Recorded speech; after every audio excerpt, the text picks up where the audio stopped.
Why not add I like her too with I like him for some bisexual? That I wrote the song when I did write it, but my whole life since I was 13, I've openly been bisexual, queer, openly dated women, openly dated non-binary people, openly dated trans people. So I something I just didn't include in the song, but I included in the merch, and I make it very apparent that I have no. This isn't a song that's exclusively for cis men or for cis relationships, and I'm not trying to like oversell it, you know, but that's just what it is, you know. Like, I'm a big supporter of the queer community because I am a part of it. So yeah, you can always find the I like them shirts, and that's it.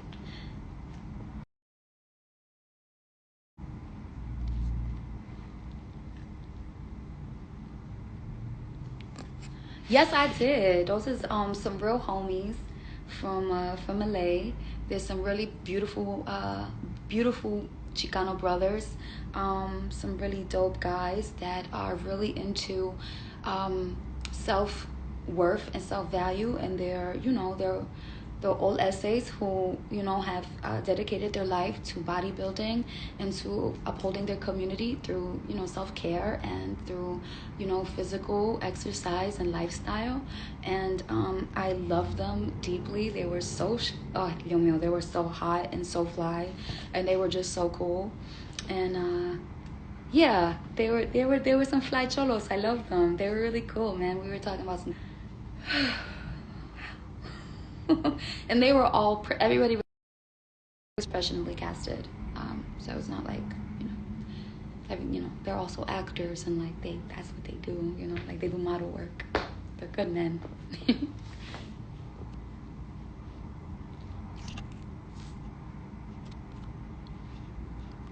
Okay.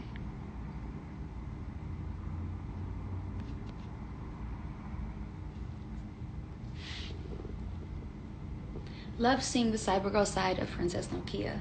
Well, actually, it wasn't done intentionally, but I have another video that kind of has a similar aesthetic that I did almost 7 years ago. It's called Cyberco, and it's one of my first early Princess Nokia videos. It literally only has like 300,000 views on it, but please go ahead and watch it. It's kind of the teenage precursor of I Like Him. It was directed by Mila Libin and worked on by Travis Libin, who were both two of my former collaborators. And they did like Young Girls, they did Tomboy, they did Katana, they did Flavor. They've done lots of my work, and yeah, even Robot was in that video. Actually, he was in the video. And you can see I emulate this kind of female hacker in a isolated room who is doing coding from her room and is fighting off, instead of just entertaining delicious men, she's kind of fighting off the white supremacy through the Smiths. And that was kind of that is from my album Metallic Butterfly. Thank you, Ale, for reminding me. That's my cousin over there. I miss you, honey. Can you come back to New York for us? I know you've been in Boston for a long time. I missed you. You weren't even at Julie's birthday, and I was asking for you. And yeah, we had a great time. Everybody was there. Okay. What else? What else? What else? How do you keep your badass energy? You always seem to be in touch with yourself. Honestly, I don't treat what I do or who I am. It doesn't make me feel like I'm in this like severely higher position in life where I feel like it changes me or makes me feel better than anything or anyone.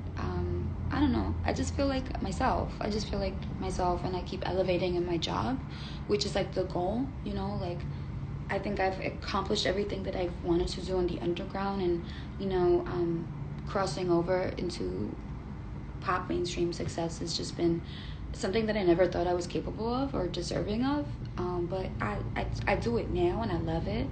And I just keep to myself. I think that's like the most earnest and honest answer I could give you, is that I keep to myself. I don't surround myself with, you know, people, like overly people from the business or the industry. Like I have the same best friends of the last 10, 14 years, you know. I spend all my time with my family. I'm a family girl. I'm a good girl, you know. I would say that, like, you know, I always had like a crazy life. I do the things that I was still into. Like, I still go to, you know, raves and hang out at the skate park, and I still go to Tompkins Square Park. I still go photograph, you know, like, you know, young people all around the city, and I just do things that I always did. I don't feel like it changed. I don't feel different. I feel like my job has made me a better woman and a better person, because it's made me have to grow up with responsibility, and that is like my biggest challenge. So like becoming famous or, you know, whatever, it just isn't really, it's actually done something really healthy for me, which is like be a responsible grown-up person. But other than that, I'm still like a big kid, if you could see my Harry Potter robe. And I'm a big nerd, and I don't apologize for the things that I'm into. And for a long time, I've kind of always been misunderstood by my peers and my colleagues because I think I'm into different stuff, and it comes off just a bit out there. But there's really nothing else to it. Just pray, hang out with my family, and then watch good cartoons and movies and that type of stuff. Just very to myself. And I think that's what helps me. I don't get caught up in things, you know. I'm very conscientious of not getting caught up in my head or the limelight and just being like out there, you know. I'm very conscientious of like where am I? Where am I going? Who do I want to be? What does my legacy speak of itself?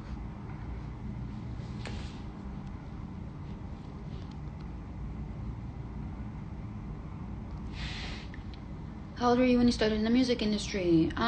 Technically is 17, 18. But technically 23. I would say 23. Because I don't consider anything before 2016 and 1992. I wouldn't say that's music industry though. I would say that's like big underground stuff I did. I don't know, I wouldn't really know how to say it. Because I've never had a record deal. Platoon is my distributor, Rough Trade is my distributor, but I own all my music, I own all my catalog, I own all of my masters, and I've written 98% of my entire catalog for the last 7 years. So I'm also, because of that, I am also an official Sony songwriter. That's something I didn't announce yet. I don't know why. We just didn't do a press release for it, but maybe like we celebrating now. Like, I have some wonderful news, because I have written 98% of my entire catalog in my career for the last 7 years, which is a really special thing for women in this business. I became a Sony writer. I got a publishing deal with Sony ATV a few months ago, which means that I'm an official songwriter. I haven't told anyone that, and I don't know why that made me feel so emotional. But yeah, I've been sending music to like cool pop stars. We'll see if anyone bites the bait. We'll see. But yeah, I just got super into writing, and it's just really something else, and they gave me a great advance. And so I don't know, I've been in this business just doing my own thing, separate from the like typical star path. I kind of always just wanted to do things on my own behalf and on my own terms, right? So, you know, I think avoiding a record deal, which wouldn't allow me to own my own masters, my catalog, that's just been like my ticket. And then just doing business deals with I love you, Cheech. Just doing business deals with these record labels that really respect me, believe in me, honor me, and don't want to own me or own my music, but only want to help me make better business and take it to the next level. So, you know, that's kind of the thing. And then I would say, I'm even entering the music business industry now. You know, my deal with Platoon, I would say that was at 26, 27. I hope that I'm closing down on an incredible record deal for the first time. I'll be 28, just 28, signing my first record deal, and I've been in this business for almost 10 years. So I think even 28, I could say like that was the first, 28 was when I officially entered the industry, because I didn't do that type of stuff before. So, oh, I'm not that pretty, trust me, it's a filter. Girl, I look high as the kite. But thank you, baby. I love you. Regrets. No, rascals. Okay, what else? What are your next goals in music? Well, I definitely, because now I'm a Sony ATV writer, I definitely want to send and have all these really great songs that I've written that I can't perform, and have other people perform them. I love being behind the scenes. I love that. My entire career, I've been the star and I have been the not the star. And I love both. I love directing and I love acting. I love singing and I love producing. I love writing and then I love performing. I really feel there's no limitation to who you can be and what you can accomplish. And I love that. And I push myself to be that way. So I think my next goals are, doing a crossover pop album. I want to do a crossover pop, hip hop, rap, R&B, Latin album that that does incredible on the charts, that has a beautiful global reach, but that also represents me and everything that I've ever stood for, represented, believe in, and love to write about, and just an ethos that just is a little bit more homogenized for the rest of the world. And hi Nelly. Oh, I love you too, honey. I love you too. And I want to be at the award shows. I want to be on the Billboard charts. I always avoided that. I think I just always thought I was never deserving of that stuff, or just didn't think that was for me. I never saw myself in that eyesight. I always just thought that I was an underground girl. I know some people have some qualms with me, that they think that I've changed, or they think that I'm changing, and I'm really not. I'm really not changing. I think that it would be a shame, to be honest with you, for someone who's been in this as long as I have been. I think it'd be kind of a shame to just stay in one place and not want to reach for those stars. And if we're being honest, I'm a star, I've got star potential, star quality. I want to star in movies. I want to take what I did with Angel Fish and the voiceovers I've done, and I want to take that to television. I'd love to be on a syndicated series. I would love to do TV write-in. I would love to have a big break the way Jennifer Lopez did when she did Selena. I would love to do an incredible movie that just catapults me into the door. So I want to do incredible collaborations. I finally want to publish my books. I've been sitting on these photo books for so long. I want to put out my online store. I want to do e-commerce. I want to do a lot of things. But musically, I want to do this incredible pop crossover album that's, hip hop, Latin, and R&B. And that comes from signing an incredible deal. And I have been in talks with some really good people, and we're, me and my team are narrowing it down. I have an incredible lawyer, and me, my team, like my management and my lawyer and we all have the general consensus that we're not signing anything unless I'm able to own my masters. I must own all of my publishing, and I must own all of my masters. And that's non-negotiable. And I won't sign any record deal that does not allow me to do that. And that's just my intention. Like, I must have ownership of my intellectual property.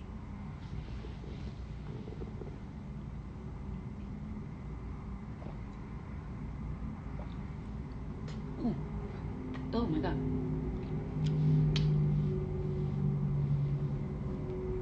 So yeah, hope I'm just offering really good advice for young people who are curious about what I do. And some people act like, people tell me all the time, like, you're so underrated. Like, guys, I'm more famous in real life than I am online. I hope people realize that. There's a juxtaposition of being more famous online than in real life. And I have the paradox of being the opposite. I'm actually more famous in real life. Like, I can go to Europe and almost be instantly recognizable anywhere. Off of the albums that I've done alone with no radio play, I can tour Europe and Asia for the rest of my life. Not only that, but like, my catalog is huge. The collaborations I've done are huge. The branding deals that I've done are huge. Like, the placements I have in television and film alone is, wow, it's big. So I'm not. Let's take things into consideration. I didn't have proper management for a long time, up until a year and a half ago. Never had a record deal until I distributed in 1992 and in 2017 with Rough Trade, and then with Everything Sucks and Everything's Beautiful in 2020 with Platoon. I didn't grow up like in the urban market. I didn't grow up like, with that proximity. I grew up like in a New York City underground with nightlife in the gay underground. So I grew up with, and the artists that I grew up with, we kind of just, it's like a whole other spectrum of background in New York City. And I wasn't looking to be a star. So I was really happy rubbing elbows with all the art world people, like Cops with Bison back and doing MoMA and, performing at the Louis Vuitton Foundation in Paris and walking Margiela and all that stuff. Like, I don't do reality television and stuff like that. Like, I know, like, I'm not the coolest person in the world, but like, I'm like, I could never say I'm underrated, because I would say I'm very privileged and very lucky and very blessed, and I've done incredible things with my career. Okay, next question. But I'm not underrated, guys. I'm just minding my business and paying the business that minds me. Okay.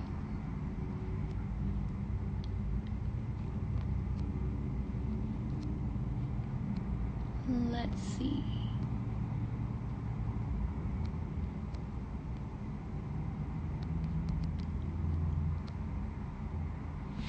What's your Hogwarts house? I think I should just be really honest with everyone and just come clean. I'm a Hufflepuff. I'm sweet as pie. I don't want to be bothered with any confrontation. I smoke hella weed. I'm very nice to people. I'm very clumsy. I can be a little awkward. A lot of people make fun of me.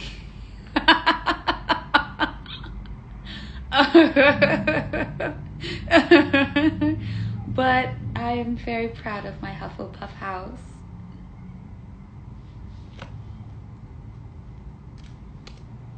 And also, I'm a Gryffindor as well.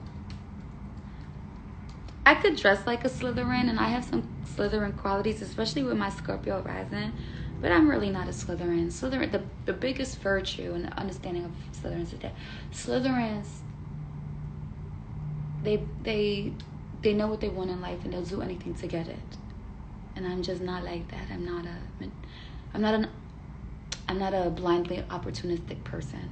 I think of people, and in their consideration of others a little bit too much. So I'm too buns to be a Slytherin in reality. Like, I give you Slytherin teas. You not be feeling myself. Ow! Don't get me to that place. But I'm a sweetheart, so I'm definitely, and I'm very brave. I'm all about courageousness and honor and principles and values and like defending others. So like, I'm definitely a Gryffindor. Ravenclaws, I thought I was a Ravenclaw. Like, I thought Ravenclaws were like the cool artsy folks who like smoke cigarettes, but apparently they're not. So I don't know. Hey Daniela. Okay.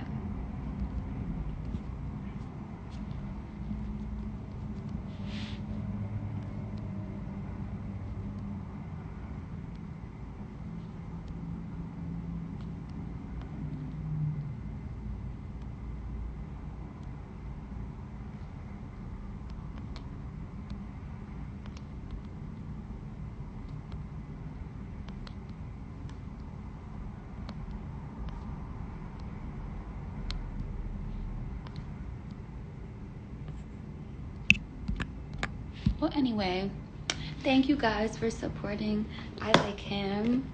There's so many incredible moments. Like, oh, the belly dancing with the gold. I was really emulating and embodying Ochun. Oh, yeah, yeah, oh my God. I felt like, I've been reading a lot of really great knowledge, literature on the art of seduction. I actually read The Art of Seduction. It's an incredible book. You should pick it up. But reading Art of Seduction helped me allow some of its literary context into how I dance, how I perform, how I seduce, and it was like the funnest thing to do. And yeah, it's all about living your fantasy. Just live your fantasy.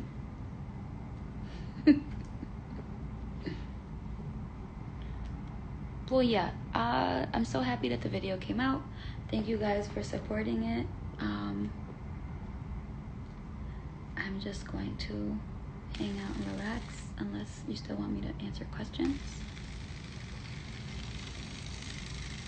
The video was really great. I'm so happy that everyone loved it. I think it just took my career to the next level, and it was just everything that I already embody. I don't feel like, I'm all of those girls in one. I think that's like what people still don't get about me. That I'm just a whole bunch of people in one. Yeah. And so some people asking me if I got my lips done. I'm gonna be very honest with you. I use the Cute Baby Face Filter a lot, and when you do live, it doesn't allow you to reduce it, so I can't. So when I do put that filter on, I put it at the bottom so my lips don't look overtly crazy. But I have gotten my lips done before, like everyone does. It's like if they say that they don't, they're definitely doing it, darling. That's what everybody does. Like everybody I know gets Restylane or Juvederm, and I don't think there's anything to hide about it.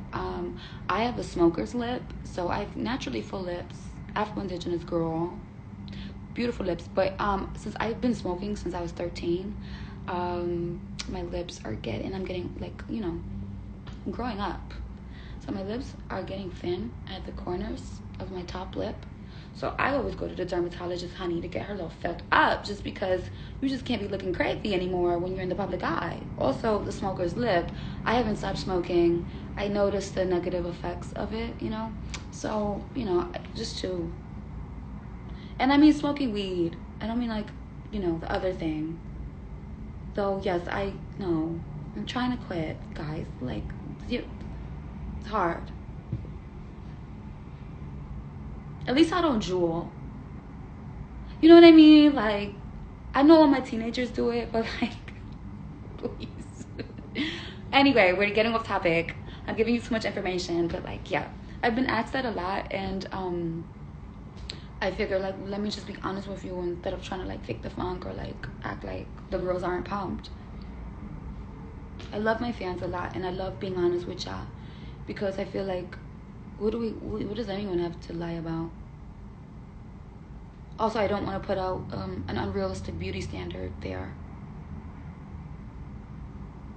So yeah, in case anyone ever has questions, I'll always answer them about body work and stuff like that. Cause yeah, and I also know the girl who made Where's My Jewel. She's fab. I know the person who produced it. I don't know them personally, but I know them. They're from New York, and they're super cool. They're friends of my friend Nico.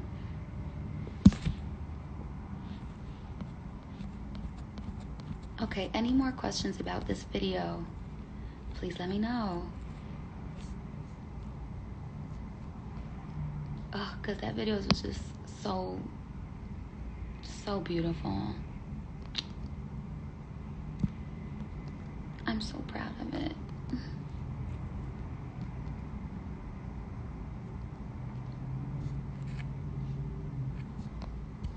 It's the Hufflepuff for me.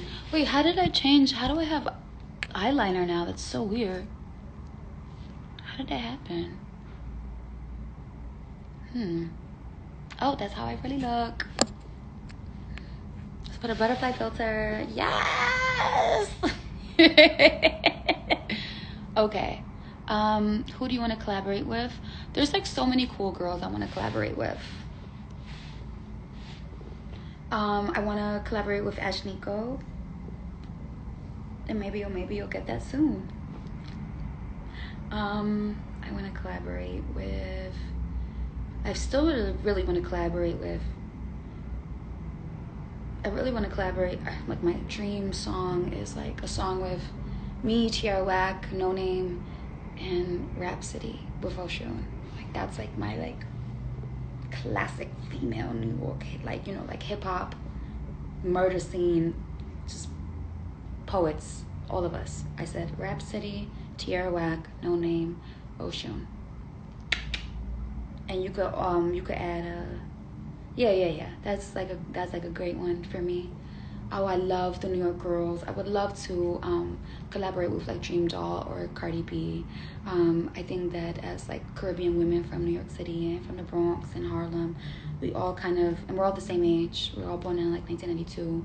I think we all represent something very special, and I really respect both of their careers, and you know just what they do. And I think it would be like cool to do something like, you know, I'm such a weirdo, so I come from like a different art world than they do, and I think that would be kind of cool. Love to collaborate.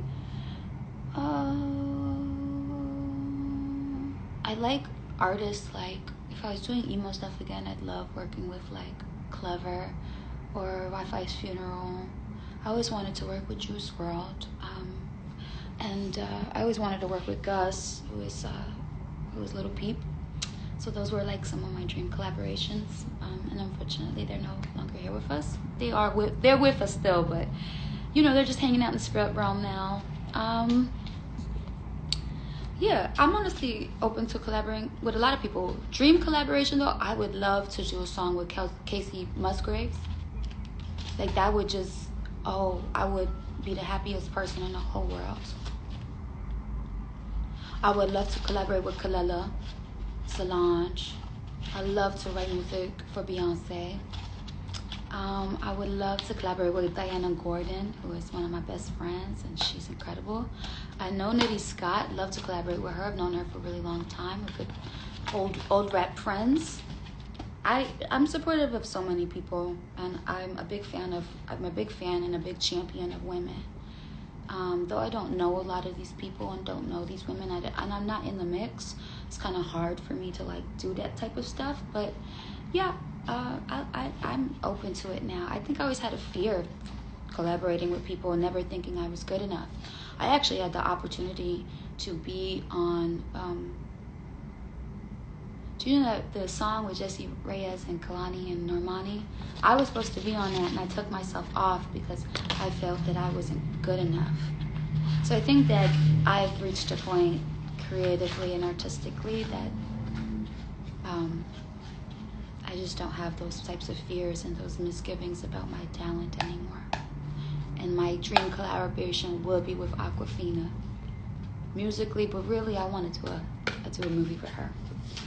She's literally one of my favorite. She's my favorite actress of this generation, and I love Quay Dash. I know Quay a long time, and she's incredible. She's one of the girls I grew up with in the New York scene, and I collaborate. I did a song with Dave Berger many years ago. We never put it out. I didn't like it. I didn't like my verse on it. But there's another girl I grew up with in New York City, an old friend of mine. And I love her deeply, and she is she's an OG.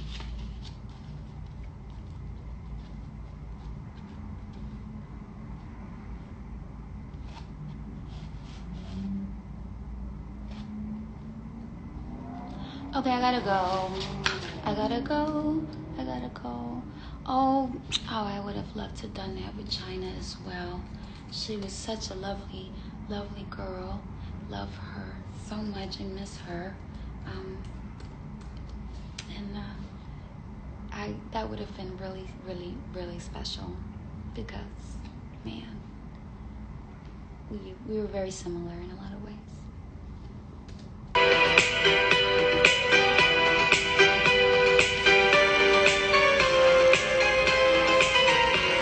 All right, I'm signing off.